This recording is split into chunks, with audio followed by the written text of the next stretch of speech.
សៀមរាបប្រៀបថានៅសត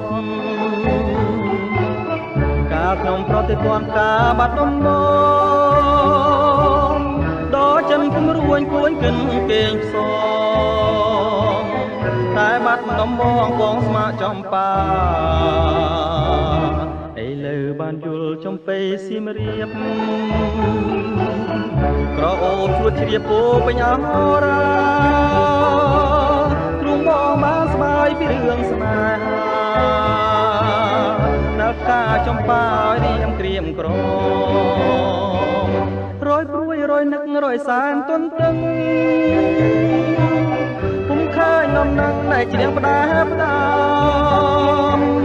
កន្លងក៏ទៅជាយូរខែឆ្នាំតើឲ្យទ្រាំចាំដេចទៅពេលនេះចំបៃសៀមរាបបងអើយមានតែអ្នកហើយព្រះលោកដំរើជួយផងគ្រាន់ឲ្យបងបានរស់នៅជាគ្នាតទៅនឹងចំបៃអើ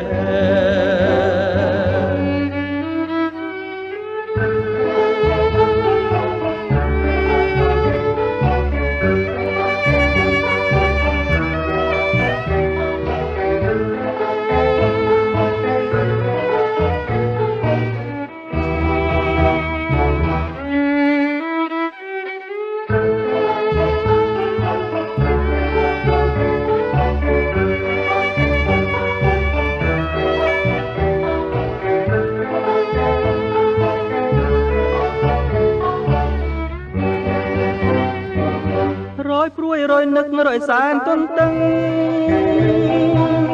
ពុំឃើញនំនឹងដែលជ្រៀងផ្ដាផ្ដាំកន្លងក៏ទៅជាយូរខែឆ្នាំតើឲ្យទ្រាំចាំដេចទៅពេលនេះចំបៃសៀមរាបបងអើយមានតែអ្នកហើយព្រះលោកដំរើជួយផងគ្រាន់ឲ្យបងបានរស់នៅជាគ្នាតទៅនឹងចំបៃអើយជាគ្នាតទៅនឹងចំបៃអើយជាគ្នាតទៅនឹងចំបៃអើយ